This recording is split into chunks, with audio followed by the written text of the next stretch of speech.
Para onde vai a sua alma depois que você morre? Você cristão ou não cristão, né? Não sei quem está me ouvindo. Para onde nós vamos? Para onde depois que nós morremos? Essa pergunta nós vamos tentar responder no episódio de hoje. Graça e paz, meu nome é o Alan. Seja bem-vindo ao canal 3D. Você está no quadro Contexto.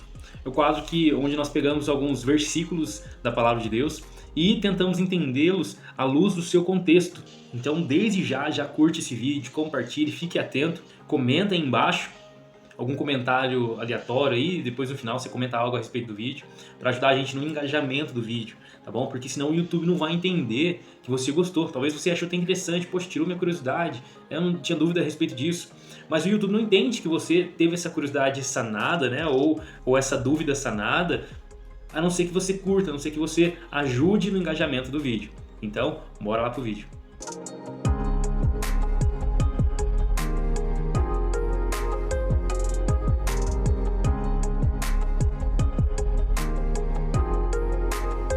Ninguém jamais subiu ao céu, a não ser aquele que de lá desceu, o Filho do Homem. Alguns irmãos usam esse texto, entre outros, né, para basear uma doutrina que se chama sono da alma. Você já deve ter ouvido falar na internet ou alguma coisa a respeito disso aí. No que consiste essa doutrina? Ela crê que após a morte, os cristãos, né, eles... Todo mundo, na verdade, eles não vão ao paraíso ou o ímpio vai para o inferno. Na verdade, eles creem que após a morte, o cristão ele entra num estado de inconsciência, né?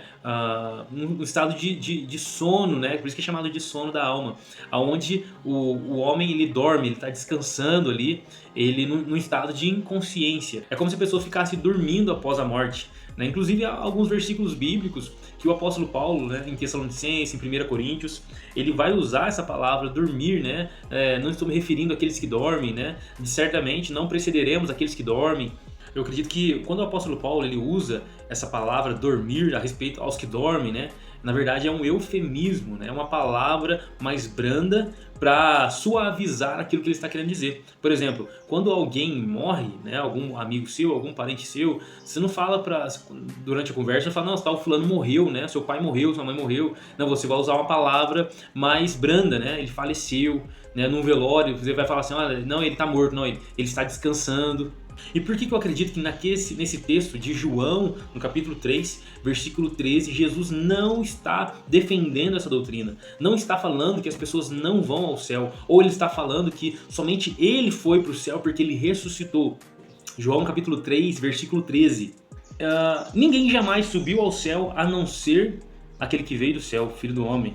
Né? E alguns vão argumentar aqui, né? Ninguém jamais subiu ao céu. Olha aí pra você ver, tá escrito aí, ninguém subiu ao céu, ninguém foi, tá todo mundo dormindo, né? Então tá aí, tá explicado o som da alma. Então aqui ninguém subiu ao céu, ninguém foi pro céu, só Jesus. Por que só Jesus foi pro céu? Porque ele ressuscitou, né, entre os mortos. Então ele subiu e desceu. Mas Jesus não está falando isso. Eu tô batendo na mesa, tá tremendo aqui o vídeo, mas Jesus não está querendo dizer isso. Primeiro, nesse contexto e a importância do contexto, meus irmãos, para nos dar a interpretação correta daquela perícope ou daquele versículo, para nós retirarmos dali, extrairmos dali aquilo que de fato o autor está querendo falar. E isso se chama exegese, que é tirar do texto aquilo que está no texto. Ou seja, você vai tirar aquilo que está no texto para fora do texto. E tem o contrário disso, que é a exegese, que é você pegar o que está fora e colocar no texto. Então, quando a gente olha para esse texto e tenta dar essa interpretação, estamos cometendo um equívoco, porque Jesus, dentro desse contexto, não está falando de vida pós-morte, não está falando de sono da alma, nem nada disso. Então, a pergunta que nós fazemos é, o que Jesus está falando?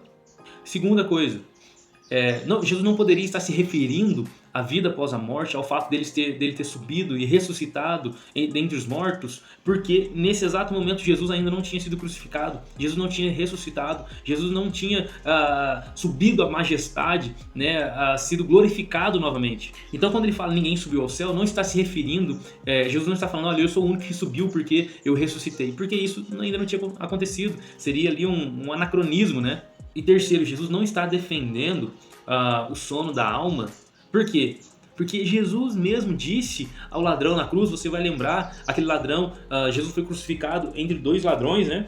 E um dos ladrões fala para Jesus assim, em Lucas 23, 42 em diante. Então ele disse: Jesus, lembra-te de mim quando entrares no teu reino. E aí o versículo 43, Jesus lhe respondeu: eu lhe garanto, hoje você estará comigo no paraíso. Olha, você vê que interessante isso aqui, né? Jesus está falando para aquele ladrão: você vai estar comigo no paraíso hoje. Obviamente, após a morte, essa questão, né, essa barreira do tempo e espaço, ela é quebrada. Mas Jesus, ele coloca ainda essa expressão de tempo hoje para se referir que, olha, após essa morte dentro, você vai estar comigo lá, nós estaremos lá no paraíso juntos. Ou seja, é inaugurado, né? Muitas pessoas falam que o céu foi inaugurado com um ladrão, né? Mas um ladrão arrependido, um ladrão que confessa Jesus como seu Senhor, e se ele tivesse oportunidade ali, ele com certeza teria abandonado aquela vida. Aí as pessoas vão argumentar o seguinte, né? Essa doutrina, né? O pessoal que defende essa doutrina, não. Na verdade, Jesus está falando o seguinte, a vírgula está no lugar errado. Jesus está falando assim, ó, eu te digo hoje, vírgula, ou 2 pontos, né? Estará comigo no paraíso. Ou seja, o hoje não está dentro do estar no paraíso, está linkado ou anexado ao verbo dizer, né? Eu te digo hoje, e não estarás hoje comigo no paraíso. Mas isso não existe nenhuma tradução bíblica que leve em consideração essa vírgula, né? A não ser dentro da interpretação que é mais comum ali no Adventismo, no Testemunho de Jeová também. Mas essa interpretação não se sustenta por alguns motivos, porque em outros versículos, em outras partes do Novo Testamento, nós vemos que essa doutrina ela é insustentável. Nesse versículo em especial, que redundância seria essa? Jesus falar que eu te digo hoje. Se ele está dizendo, é claro que é hoje, é claro que naquele momento, né? Então seria ali uma redundância. Jesus está repetindo algo desnecessariamente. Olha, eu te digo hoje. Ué, é óbvio que ele está dizendo hoje. Ele não precisaria falar, olha, eu vou te dizer amanhã, eu te digo ontem. Não existe isso. E outros textos também no Novo Testamento que defendem que a alma da pessoa que morre, ela tem já um destino, né? Ou ela vai para o céu, ou ela vai para o Hades. Quais textos? Filipenses, no capítulo 1, versículo 23, o apóstolo Paulo ele fala, entre outros textos, né? Ele fala o seguinte, olha, eu estou num impasse agora aqui, né? Eu desejo ir e estar com Cristo. Ou seja, se o apóstolo Paulo vai dormir, como assim ele deseja ir? Eu desejo ir e morrer e dormir. Ele não estava falando isso. Na verdade, o anseio do apóstolo Paulo é partir e estar, e a expectativa do apóstolo Paulo é de fato estar na presença de Jesus após a morte. Mas ele fala, mas é necessário que eu esteja aqui com vocês para edificá-los e tal. Ele estava nesse impasse. Apocalipse, no capítulo 6, versículo 9 a 11. Quando ele abriu o 5º selo, vi debaixo do altar as almas daqueles que haviam sido mortos por causa da palavra de Deus e do testemunho que deram. E eles clamavam em alta voz: até quando, soberano, santo e verdadeiro, esperarás para julgar os habitantes da terra e vingar o nosso sangue? Então cada um deles recebeu uma veste branca e foi-lhes dito que esperasse um pouquinho mais, até que se completasse o número dos seus conservos e irmãos, que deveriam ser mortos como eles. Olha que interessante, João vê uma visão do céu e ele vê debaixo do altar as almas daqueles que foram decapitados, ou seja, dos irmãos mártires que foram fiéis até a morte pelo testemunho de Jesus, foram fiéis à palavra de Deus, e isso lhes custou a vida. E João vê a alma deles debaixo do altar, não dormindo, não inconsciente, mas clamando: Senhor, até quando vai acontecer isso? Até quando o Senhor não vai fazer justiça, esperará para julgar os habitantes da terra? Ou seja, eles não estão num sono, inconscientes, mas conscientes e clamando, falando com Deus. Outro texto, Apocalipse, capítulo 7, versículo 9. Fala assim, ó: depois disso, olhei diante de mim, estava uma grande multidão que ninguém podia contar, de todas as nações, tribos, povos e línguas, em pé diante do trono do Cordeiro, com vestes brancas e segurando palmas. E olha o que fala no versículo 13. Então um dos anciãos me perguntou: quem são estes que estão vestidos de branco? E de onde vieram? Respondi, João falando: Senhor, tu sabes. E ele disse: estes são os que vieram da grande tribulação e lavaram as suas vestes e as alvejaram no sangue do Cordeiro. Eles são aqueles que vêm da onde? Da grande tribulação. Pessoas que foram fiéis na grande tribulação. Eles são crentes convertidos, porque fala ali que eles lavaram as vestes no sangue do Cordeiro. E eles estão na onde? estão diante do trono, estão no céu, né? Uma grande multidão de todas as nações. Então, para onde que vai a alma do crente depois que ele morre? Vai para o paraíso.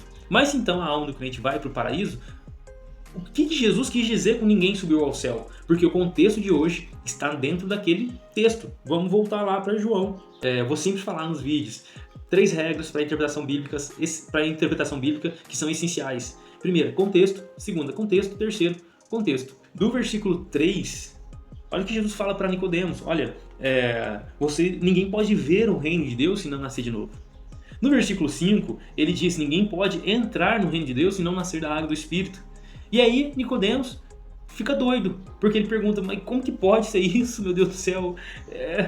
Esse negócio de nascer de novo? E Nicodemos não está entendendo nada.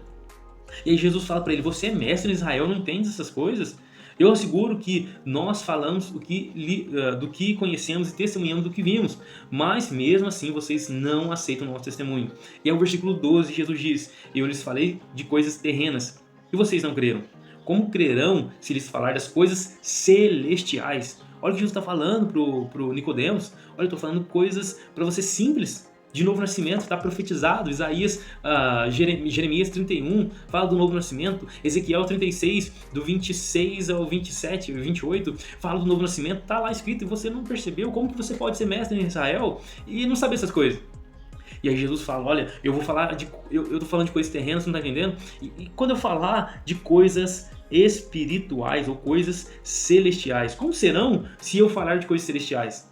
E aí Jesus fala: ninguém jamais subiu ao céu, a não ser aquele que veio do céu, o Filho do Homem. Ele está querendo dizer o seguinte: sabe por que eu tô falando, vou falar coisas celestiais para você? Porque eu vim do céu.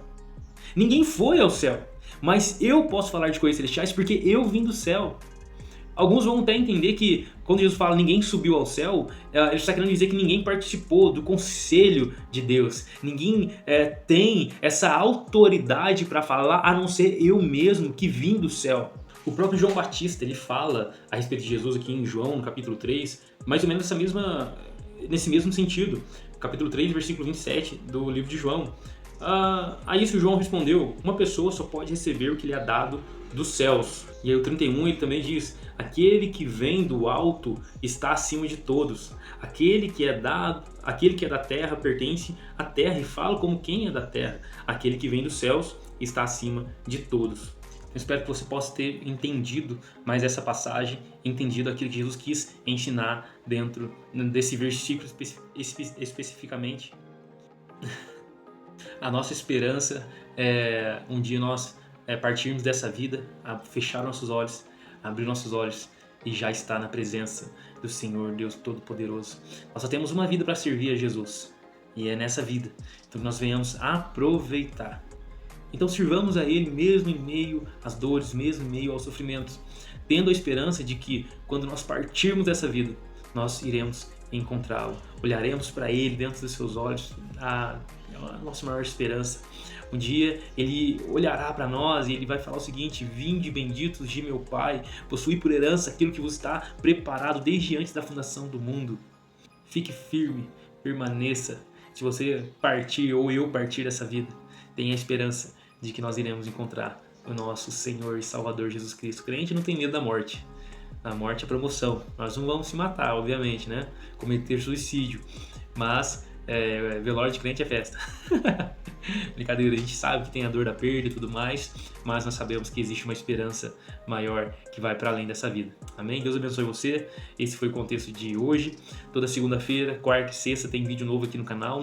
Você não pode perder. Vídeos curtos, segunda e sexta. Vídeo longo, podcast na quarta-feira. Inclusive, nós já gravamos a respeito de escatologia. E fique atento. Nós iremos postar, ativa o sininho aí, segue nós nas redes sociais também no Instagram. Qualquer dúvida, nós estamos à disposição. Fique com Deus, graças e paz. Valeu!